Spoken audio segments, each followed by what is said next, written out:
Welcome, friends.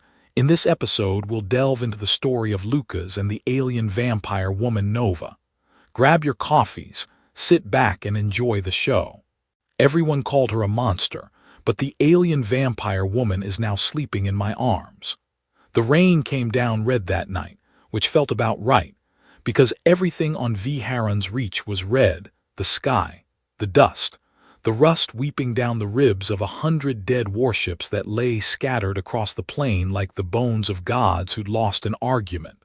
I'd been walking through it for 6 hours, soaked to the marrow, talking to myself, because when you're the last living thing your unit forgot to come back for, you take whatever company you can get, even if it's yours, especially if it's yours.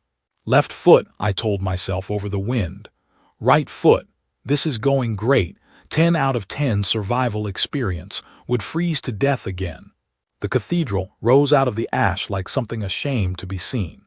Half its spine had caved in, and the storm poured through the broken roof in silver-red sheets, but the far corner still held a pocket of dark and dry, and after 6 hours a man will happily marry a pocket of dark and dry. I ducked under a fallen arch, dripping, and let the wind lose track of me. They'd told me about this place before we dropped. Every soldier in the colony had a version of the story, and every version got worse. There's a thing out here, they said. A monster. Crimson as an open wound, fanged, hunted across 3 moons and never once caught. The alien they called Serafina, the vampire of the frontier, who drank men dry and left them grateful. Command put a bounty on her that could buy a small, tasteful planet. My sergeant swore she wasn't real. My sergeant also swore the extraction shuttle would wait. So I'd stopped treating my sergeant's word as scripture. No monsters, I announced to the dark, mostly to hear a voice with a pulse behind it. Just me, the weather, and a rich inner life of regret. Cozy. That was when I tripped over her. My boot caught something soft in the black, and I went down hard, rifle clattering, curses inventing themselves in 3 languages. I came up the way they train you to, weapon swinging toward the shape on the ground, my heart trying to climb out through my teeth. And in the stutter of red lightning through the broken roof, I saw her. She was curled against the base of a shattered pillar, knees drawn up, one arm thrown across her ribs where the dark was wetter than rain had any business being. Not glowing like a forge. Not the crimson demon of the story. Just a woman, smaller than the legend, thinner, her skin catching that bloody stormlight the way anyone's would, so that for one dishonest second she seemed to burn from within. Dark hair plastered to a face the stories had gotten wrong in every particular but one. She was beautiful in the specific, inconvenient way that makes a man forget he's holding a gun. And at the tips of her ears, where mine curve, hers rose to soft points, delicate as a held breath. She bared her teeth at me, and God help me, some coward corner of my brain flinched, bracing for the fangs from the tail, the one supposedly long as my thumb. What I got was a frightened person showing her teeth the way anything cornered and bleeding shows them. No forge glow, no demon, just pain and fury, and fear doing a lousy job of hiding behind the fury. Okay, I breathed and lowered the rifle a careful inch. Okay, easy, I'm high. So this is the part where I'm supposed to be terrified of you, and I have to tell you, the reviews really oversold it. She didn't laugh. I'll be honest, I thought it was pretty good given the ambience, and her failure to laugh wounded me more than the situation strictly allowed. Her eyes dark, enormous, tracking me like I was the predator in the room, which, fair, dropped to the rifle and climbed back to my face. You're going to sell me, she said. Her voice was rough, cracked at the edges. Go on then, everyone does. Tempting business model, I admitted, crouching slow, hands where she could see them. And I won't pretend the price on your head couldn't retire me somewhere with actual seasons. But I've got a rule about shooting bleeding strangers I've known under a minute. Old-fashioned. My mother raised me right. Mostly. I nodded at the dark spreading beneath her arm. That's a lot of blood, and it's yours, and it isn't stopping. So before we reach the part where you decide I'm a monster too, will you let me look at it? For a long moment there was only the storm and the red light, and a woman weighing whether to trust the one person on 3 moons who hadn't yet tried to kill her. "Nova," she said finally, so quiet I nearly lost it beneath the rain. "What?" "They call me Serafina in the stories." She swallowed. The points of her ears flattened a fraction like a cat bracing for a blow. "But my name is Nova." "Lucas," I said, and I set the rifle down in the ash. Setting a rifle down is easy. Convincing your hands to stop hovering near it is a graduate-level course, and I was failing it in real time as I crawled toward her across the cold stone. She watched every inch of my approach with the flat attention of something that had learned, the hard way, that kindness was usually a fuse on a longer trap. "I'm going to touch your arm," I said, narrating like a man defusing a bomb, which, in fairness, not because I want to, purely medical. If you bite me, I want it on the record that I asked nicely first. "I don't bite," she said. "That's not what 3 moons worth of gossip tells me." 3 moons worth of gossip also says I'm 9 feet tall and drink starlight. She lifted her chin, and even bleeding out in a ruin she found the energy for contempt, which I respected enormously. "Do I look 9 feet tall?" "Hard to say. You're doing a lot of curling." I eased her arm away from her ribs, and the wound underneath made my joke die in my throat, not a graze. Something had gone in and torn out sideways, a hunter's round, the kind that opens like a flower once it's inside you. She'd packed it with a strip of her own sleeve, which was brave and useless in equal measure. "Okay. That's a real one. Who did this?" "Does it matter?"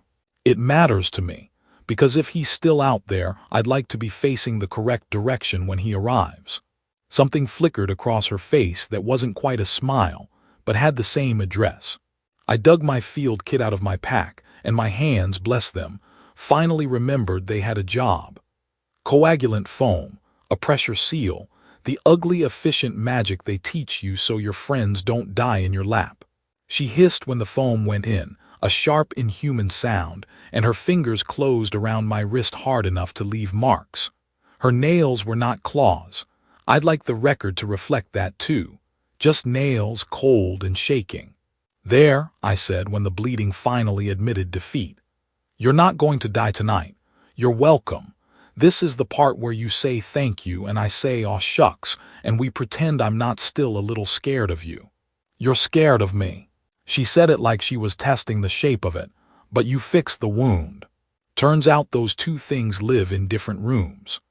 I sat back against the pillar beside her, close enough to share what little warmth either of us had left, far enough that neither of us had to decide what that meant.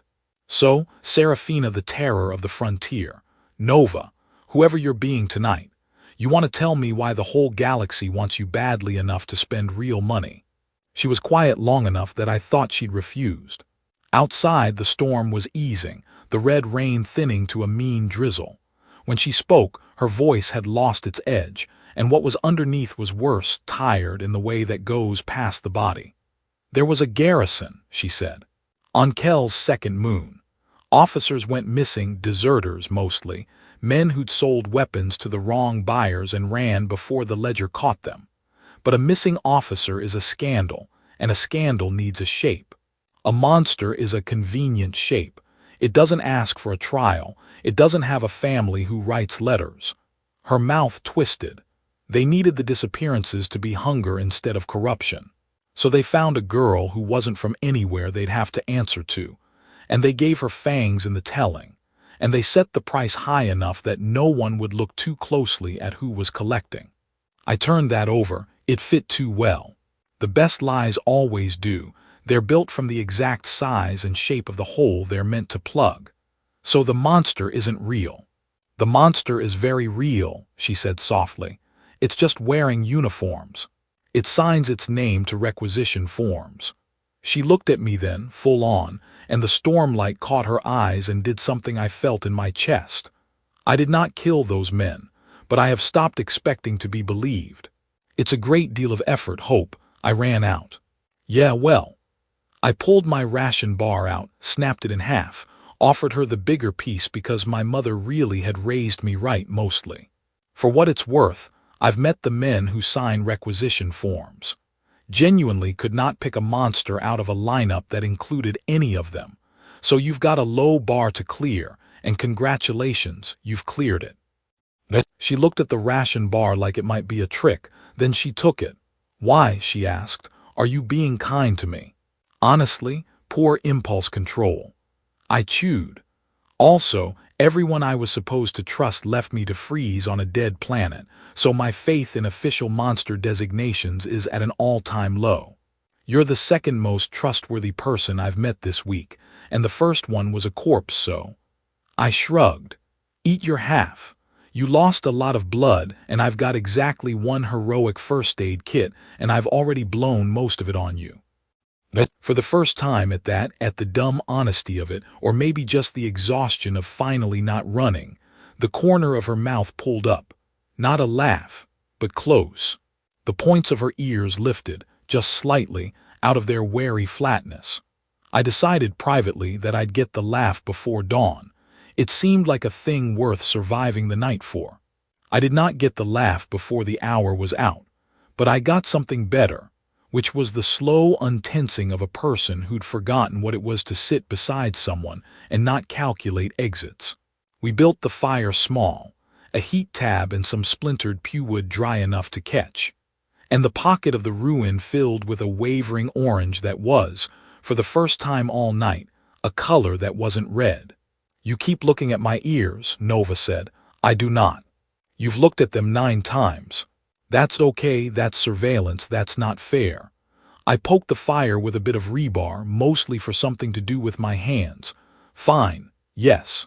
In my defense, the last briefing I got described you as a 9-foot forge demon with a taste for officers.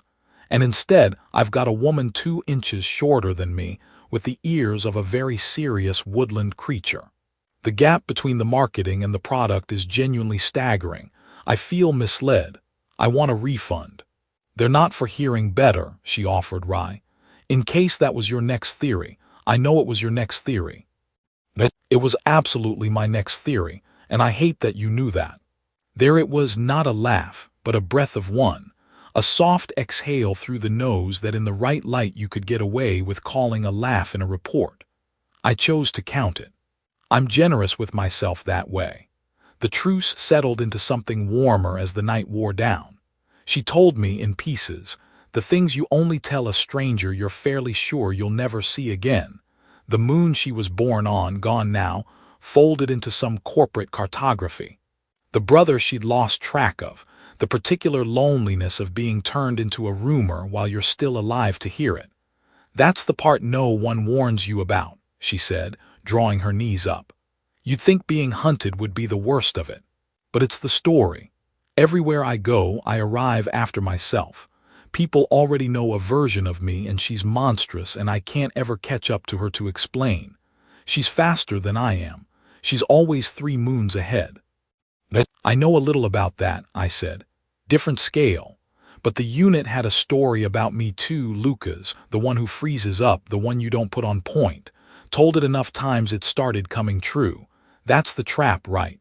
They tell you what you are loud enough and long enough, and eventually it's just easier to be it than to keep arguing. I fed another splinter to the fire. For what it's worth, you don't seem faster than yourself to me. You seem like you're sitting right here. She was quiet. When I looked over, she was watching me with an expression I couldn't file anywhere, and the fire was in her eyes, and I had to look back at the flames because my chest was doing something unprofessional.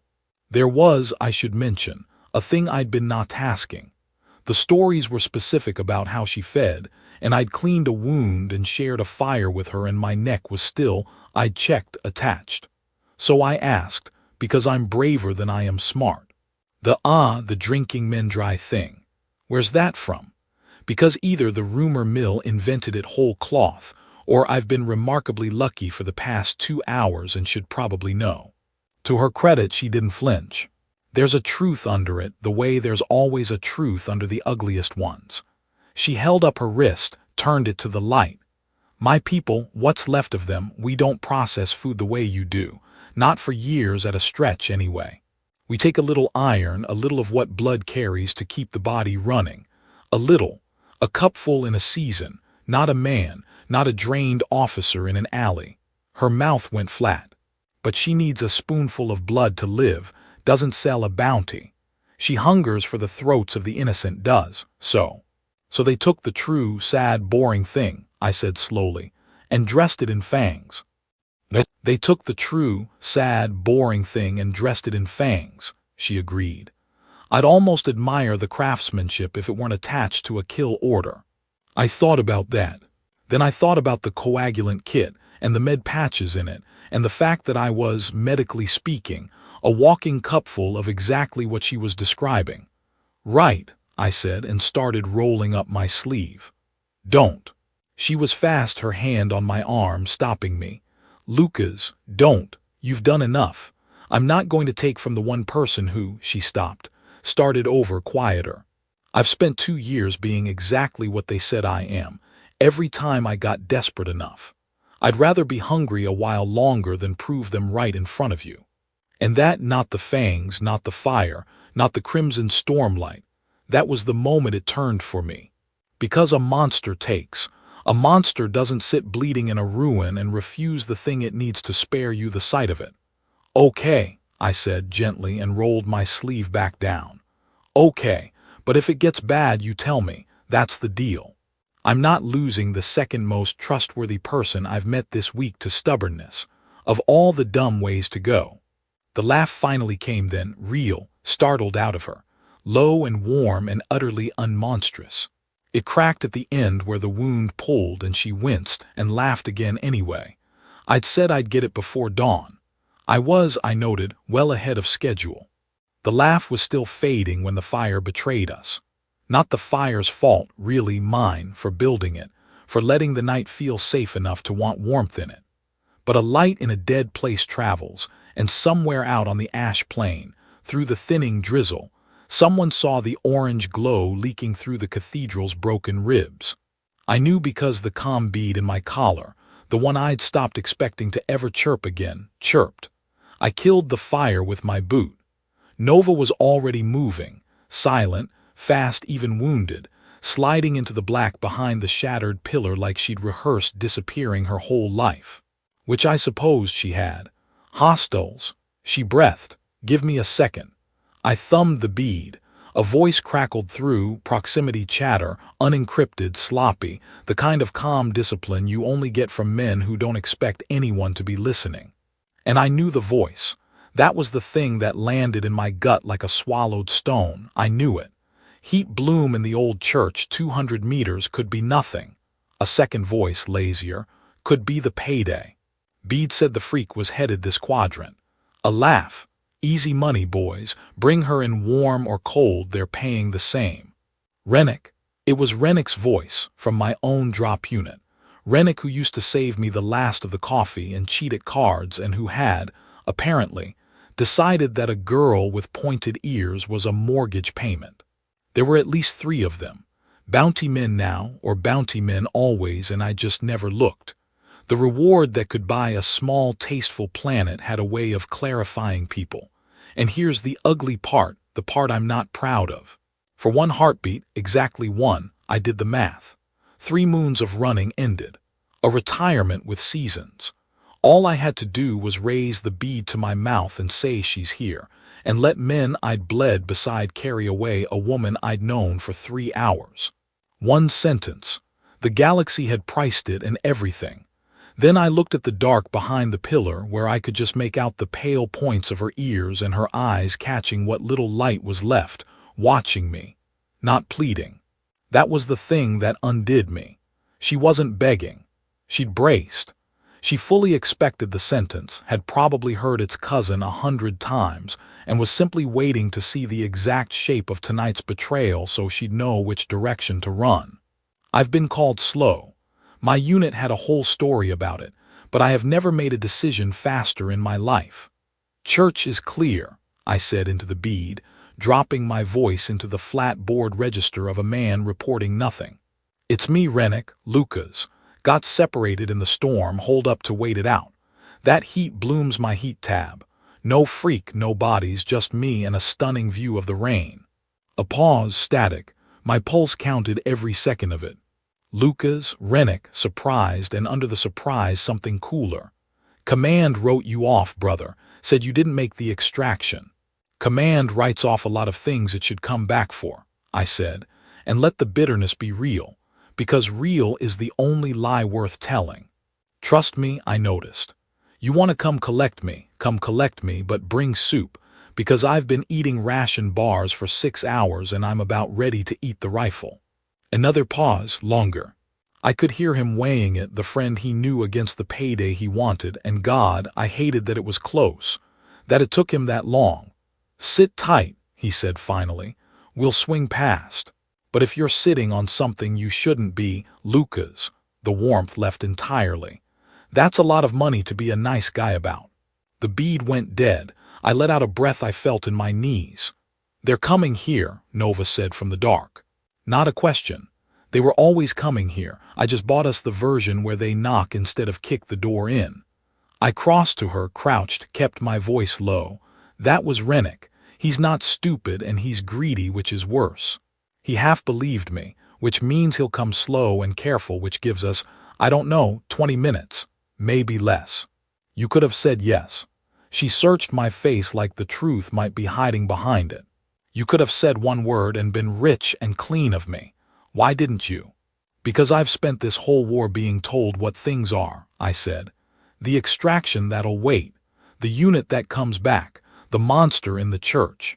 Every single one turned out to be a lie somebody profited from, and I am so tired of taking their word for it. I found her cold hand in the dark, and because I'm braver than I am smart, I didn't let go of it. You're the first thing out here I got to decide about for myself. I'm not handing that back. Outside, faint and getting less faint, came the whine of a hoversled crossing the ash. Nova's fingers tightened around mine. Neither of us said the obvious thing, that 20 minutes was not enough, that a wounded woman and a soldier with a low-faith reputation and one heroic first-aid kit were poor odds against 3 armed men who smelled a mortgage. Okay, I whispered, mostly to myself, dragging her deeper into the ruin's black throat as the sled whine grew. Okay, think Lucas. This is the part where you're good at something, any day now. The plan I came up with was not good, but it had the singular virtue of being the only one I had. We went up.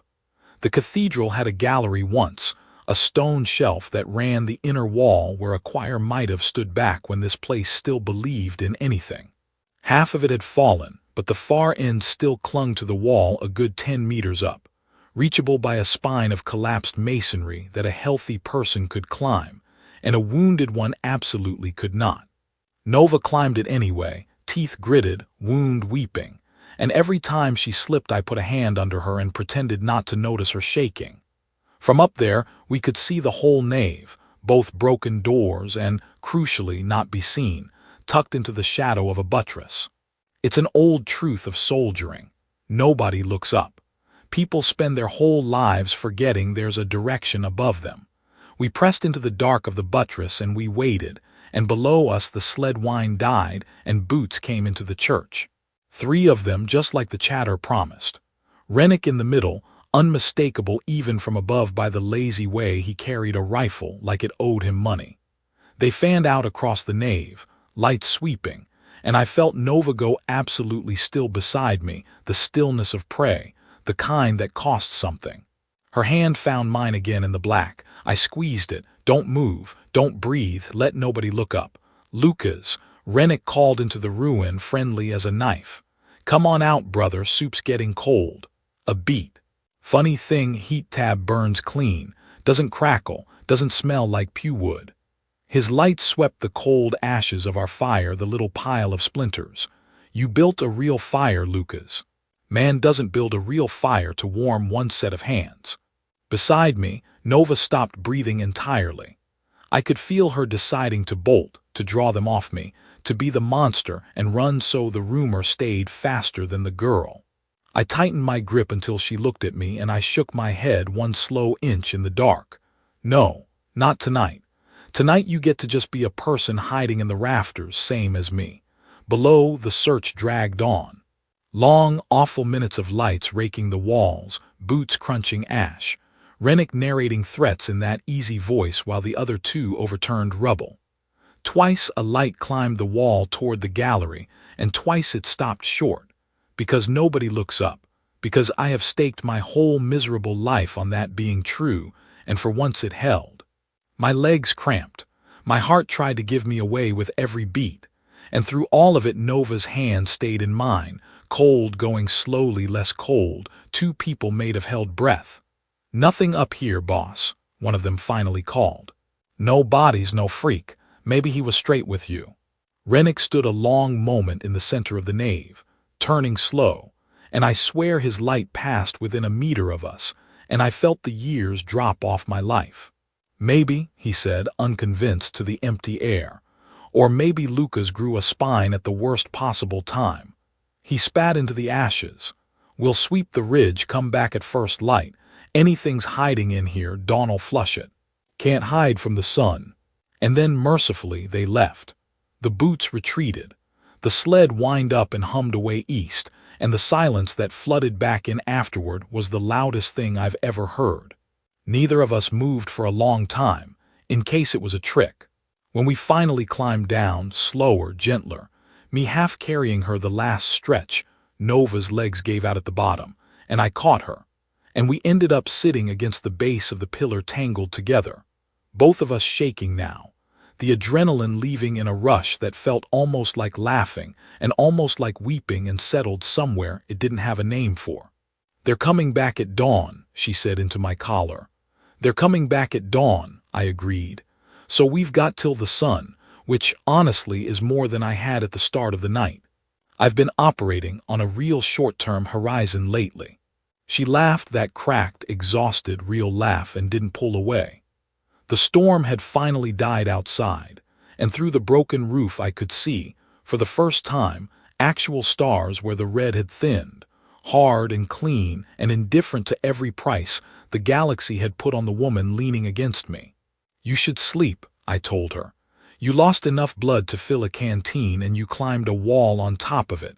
Whatever we do at dawn, you'll do it better with an hour down. I'll keep watch. I'm good at watching. Ask anyone in my unit. It's the one thing they'll admit I'm good at. You'll wake me if... I'll wake you if a single ash blows the wrong direction. Sleep." She hesitated the way you hesitate over a thing you want too much to trust. Then she shifted, careful of her ribs, and settled her head against my chest, and let herself go heavy against me. A woman the whole galaxy called a monster, a creature hunted across 3 moons, curling into the arms of a soldier who'd been sent to be afraid of her, and falling asleep there like it was the safest place she'd found in 2 years. The points of her ears went soft against my collarbone. Her breathing slowed and evened out, and I sat there in the ruined dark, keeping my promise, keeping watch, holding the fragile, dangerous weight of her and finding it weighed nothing at all, nothing against what I now knew, past any rumor to be true. Everyone called her a monster, and the alien vampire woman was now sleeping in my arms. I did the math on the money one more time, just to be sure of myself. Then I threw it out and watched the stars, and waited for the sun I had no intention of letting take her. Dawn on Viharon's reach doesn't rise so much as bleed. The red comes back first, seeping up the eastern rim of the world and setting the rusted ships aglow like coals. And I sat watching it come and thinking, with the strange clarity of a man who hasn't slept, that I was not going to let it have her. Somewhere in the small hours I'd stopped waiting to be clever and started actually being it. It's an underrated distinction. The plan that came to me wasn't heroic. Heroic gets you killed against 3 armed men. It was mean and quiet, and used the one weapon I had left, which was that Rennick was greedy, and greedy men will believe anything that makes them richer. I woke Nova gently, a hand on her shoulder, and watched her surface with a flinch before she remembered where she was, and, more surprising to both of us, that where she was felt safe. "Sun's coming," I said, "and so are they. But I've got an idea, and it's a bad one, and those are the only kind that ever work for me. I need you to trust me with the worst-sounding thing I've ever said to anyone." She listened, her jaw tightened, then God help her she nodded. They came with the light, all three sled humming across the glowing ash. Rennick walked into the nave and there I was, waiting in the open, hands loose, Nova on her knees before me with my rifle held to the back of her head. Her wrists were bound loosely, in a knot she could shed with one hard pull, but from 10 meters a knot is a knot. She looked broken and caught and furious, which took no acting at all, and I looked like a man who'd made his peace with the price of a small, tasteful planet. "Well," Rennick breathed, and his whole face opened with delight and something uglier. "There he is. Knew you had it in you, brother. Where'd you have her stashed?" "Doesn't matter," I said, flat, tired, a man closing a transaction. "Here's how it goes. She's mine to deliver. Command wrote me off, so Command doesn't get to profit off me, but I'm not fool enough to move her across 3 moons alone. So we split it, 4 ways. You radio it in as a joint recovery, all our names on the claim, and nobody has to explain why one of us is dead in a church." I watched him do the math I'd done all night. 4 ways is less than 1 way. I was counting on him to notice that. "Or," Rennick said slowly, smiling, "we do it 3 ways and you're the tragic hero who didn't make it. Sun's flushing you out either way, Lucas. You always did have terrible position sense." "Yeah," I said. "I figured you'd say that." And I dropped the rifle's muzzle from Nova's head and pointed it at the floor between us, which is the last thing a man about to be double-crossed is supposed to do, and it bought me the half-second of confusion I needed. "Nova, now." She shed the knot and moved, and the whole shape of the morning changed. "Here's the thing about a rumor. It cuts both ways. For 2 years the story of Serafina had been faster than the girl, but the story had also taught every man in the sector exactly how to be afraid of her. So when Nova came off the floor in a blur of crimson dawn light, teeth bared, moving faster than a wounded woman had any right to, the 2 hunters flanking Rennick did what the story had trained them to do their whole careers. They panicked. They saw the 9-foot forge demon that didn't exist, because that's what they'd been promised, and they scrambled backward over rubble and each other, rifles forgotten, screaming about the freak and men running from a legend. Don't shoot straight. Don't cover their leader. Don't do anything but run. And Rennick, alone, greedy, betrayed by the very tale that was supposed to make him rich, turned to me and found me already there, because I'd been closing the distance the whole time he was gloating, and I put him down with the butt of the rifle once clean, the way you do a thing you don't enjoy. He folded into the ash. His men were already sled-bound and gone, fleeing east into the rising red, carrying with them the freshest, most terrified version of the story yet, one that would keep every bounty hunter on 3 moons looking for a monster that would never, ever be the woman standing beside me breathing hard in the dawn. "That," Nova said, staring after the fleeing sled, "is the first time being a monster has ever done me any good." "You're not a monster," I said, catching my breath. "You just play one very convincingly when a coward needs scaring. There's a difference, and I intend to spend a while explaining it to you." She looked at me, at the rifle I was already lowering, at Rennick unconscious and not dead in the ash, at the red sun full up now and gilding the bones of all those dead ships, and something in her face came apart and put itself back together softer. "They'll keep hunting Serafina," she said. "The story's still out there. It's still faster than I am." "Sure," I said. "But Serafina's a 9-foot demon who drinks officers and just scared 2 grown men into next week. Nobody's looking for her." I held out my hand, the same cold hand I'd taken in the dark.